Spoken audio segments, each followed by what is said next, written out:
Baik, Assalamualaikum warahmatullahi wabarakatuh. Hai semua, di sini kami akan menjelaskan mengenai hubungan seni dan sains. Sebelumnya, pembahasan yang akan kita bahas yaitu yang pertama pendahuluan, gambaran umum tari latung, hubungan antara gerak tari dan konsep fisika, perhitungan, dan yang terakhir adalah kesimpulan. Nah, seni tari sendiri merupakan salah satu bentuk ekspresi budaya yang menggabungkan unsur estetika, ritme, serta keterampilan tubuh manusia di dalam menciptakan gerakan yang harmonis. Akan tetapi, di balik keindahan gerakannya, seni tari juga menyimpan dimensi ilmiah yang menarik untuk dikaji, terutama dari sudut pandang fisika. Setiap gerak tubuh penari melibatkan berbagai konsep fisika seperti gaya, energi, keseimbangan, momentum, hingga gerak harmonik. Menurut Kusuma dan Harjito 2022, setiap gerakan tari pada dasarnya dapat dijelaskan melalui hukum-hukum fisika karena prosesnya mencakup perpindahan posisi tubuh, gaya otot, percepatan, dan perubahan energi. Dengan demikian, tari sendiri bukan hanya sekedar kegiatan seni yang menonjol, kan keindahan visual, tetapi juga fenomena ilmiah yang menggambarkan interaksi antara tubuh manusia dan juga hukum alam.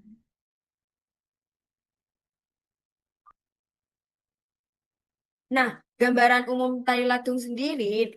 Jadi, tari latung sendiri merupakan tarian khas Situbondo. Jadi, tarian ini sangat ikonik di Kabupaten Situbondo, Jawa Timur, yang menggambarkan identitas dari daerah tersebut. Nama latung sendiri berarti memanjang, merujuk pada panjangnya garis pantai Situbondo. Sementara Lancer, Pandalungan mencerminkan perpaduan budaya Jawa dan juga Madura yang hidup di sana.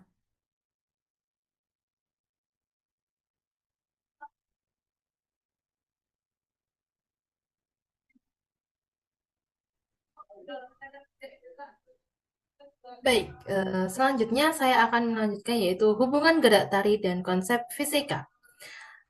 Yang pertama ada konsep hukum Newton. Gerakan melangkah dan mengayun tangan memperlihatkan penerapan konsep gaya dan percepatan sebagaimana dijelaskan dalam hukum Newton, penari menggerakkan tubuh dengan dorongan gaya otot sehingga menghasilkan perubahan posisi dan kecepatan.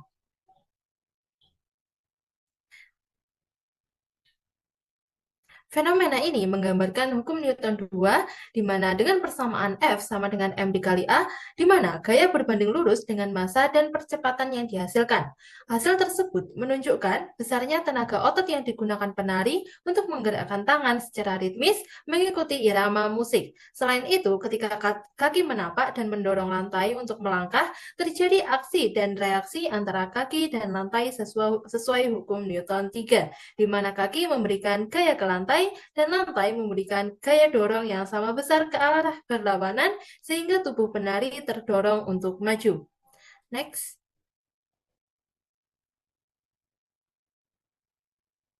Yang kedua yaitu ada energi potensial dan energi kinetik.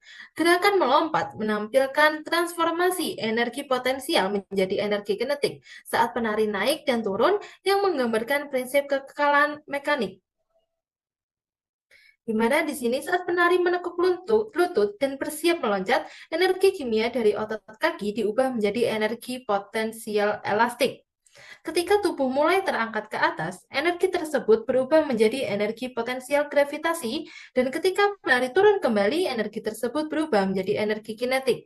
Nilai energi potensial dan kinetik yang hampir sama menunjukkan bahwa total energi mekanik penari selama gerakan relatif konstan. Hal ini membuktikan bahwa gerak melompat dalam tari landung mengikuti hukum kekekalan energi mekanik, di mana energi tidak hilang tetapi berpindah bentuk sesuai kondisi gerak tubuh. Next.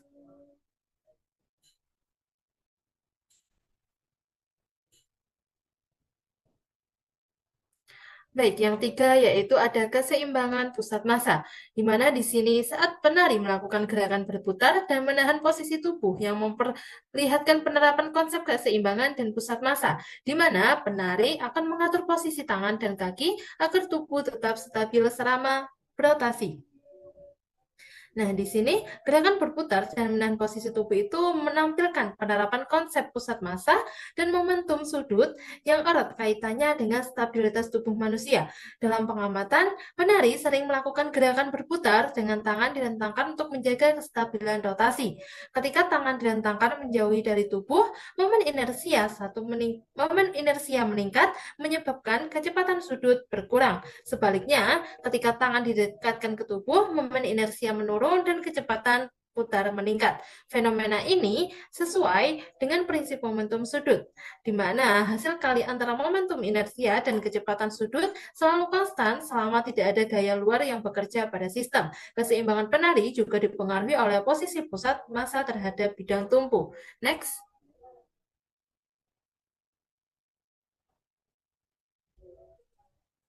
Baik, selanjutnya ada perhitungan konsep fisika. Dalam pengamatan yang kita lakukan, kita menggunakan dua seorang penari untuk membandingkan perhitungannya.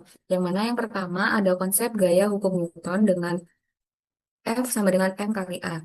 Rumus ini merupakan rumus hukum Newton kedua. Yang mana dalam pengamatan kita mendapatkan seorang penari, seorang dua penari itu mulai melangkah dari keadaan diam atau sama dengan V1 sama dengan 0 dan bergerak maju sejauh 0,8 meter dengan waktu 0,6 detik.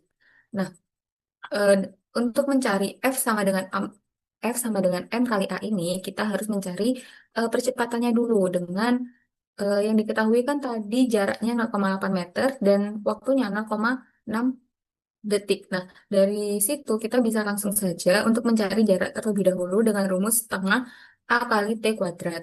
Nah, karena kita mau mencari percepatan, eh, kita tinggal pindah ruas aja yang mana nantinya A sama dengan 2 kali S atau 2 kali jaraknya dibagi T kuadrat atau waktunya. Nah, dari situ kita akan mendapatkan percepatan penari ketika mulai melangkah. Jadi langsung aja tinggal masukkan ke rumus F sama dengan M kali A, yang mana M itu pasti massa tubuh seorang penari. Jadi bisa langsung saja dimasukkan M kali A yang mana M-nya itu massa tubuh atau berat badan seorang penari dan A itu percepatannya sudah kita cari tadi.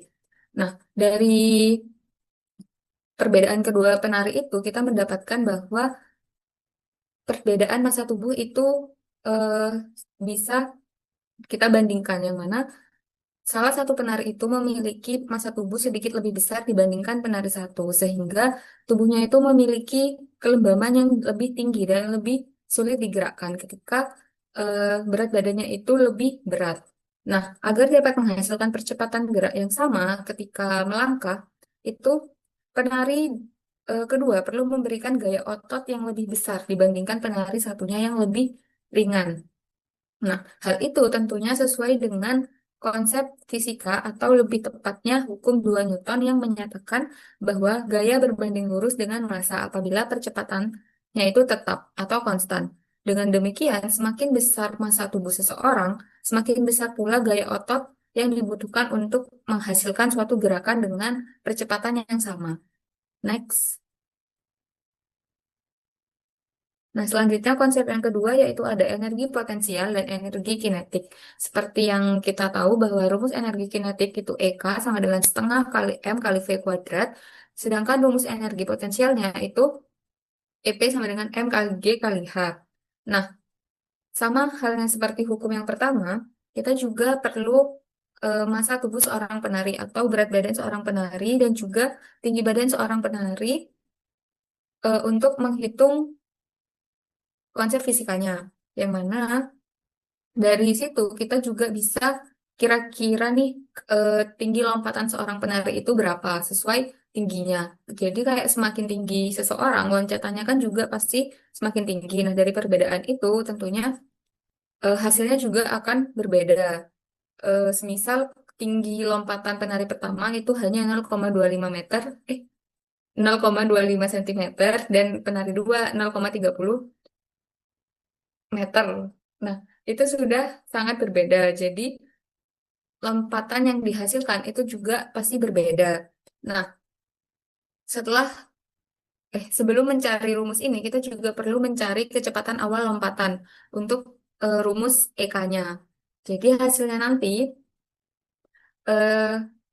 Perbedaan nilai yang dihasilkan dari energi potensial dan energi kinetik dua penari itu menunjukkan bahwa eh, penari kedua memiliki kemampuan menghasilkan gaya otot dan percepatan yang lebih besar saat melakukan lompatan. Hal ini sejalan dengan data tinggi lompatan di mana penari kedua itu memiliki loncatan yang lebih tinggi dibandingkan penari satunya. Jadi, dalam konteks fisika ini, gerakan meloncat menggambarkan proses perubahan energinya, energi otot menjadi energi kinetik ketika penari tersebut mulai meloncat. Nah, kemudian berubah menjadi energi potensial gravitasi di titik tertinggi lompatan. Semakin besar massa dan kecepatan awal penari, semakin besar pula energi kinetik dan potensial yang dihasilkan. Next. Selanjutnya ada keseimbangan pusat massa. Nah, sebelum ke gaya berat, kita juga bisa menghitung tinggi lompatannya dengan posisi pusat massa dapat diperkirakan dari tubuh penari. Nah, untuk penari yang kita amati itu berusia sekitar 15 tahun. Nah, jadi pusat massa penari atau pusat massa seorang manusia di umur segitu itu sekitar 0,55. Jadi, bisa kita anggap H sama dengan 0,55 dikali H besar. Nah, lalu bisa kita cari gaya beratnya W sama dengan M kali G.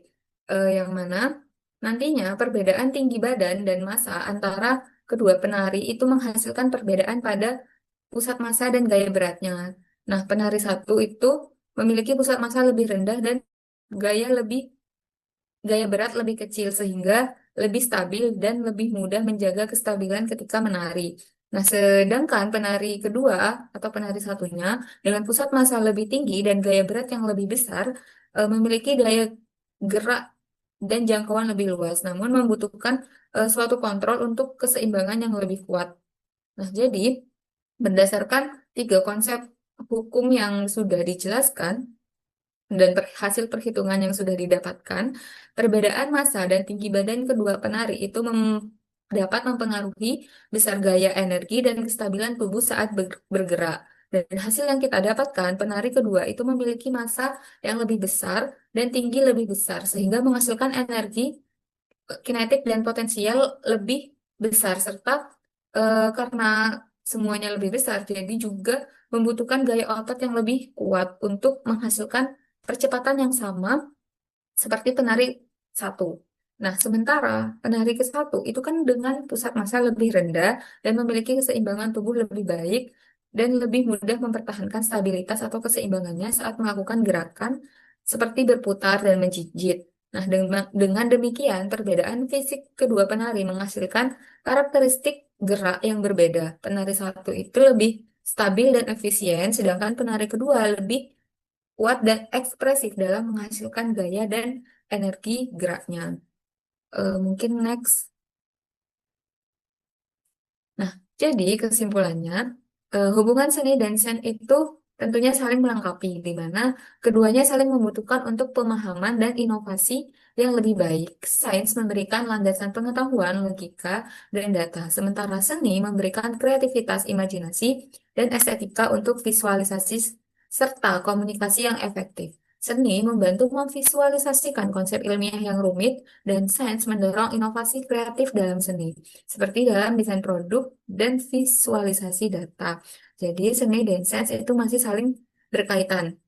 Kita eh, biasanya hanya mengenal seni itu hanya budaya yang ada di Indonesia. Nah, tapi ketika kita belajar ini, kita bisa mengaitkan dengan konsep-konsep fisika yang ada. Dan bahkan seni juga bisa dikaitkan dengan sains yang lain selain konsep fisika. Mungkin next.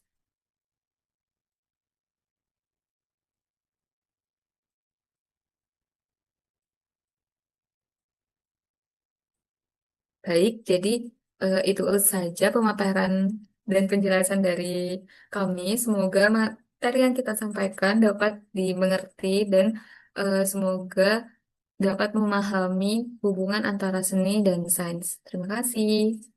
Terima kasih semuanya.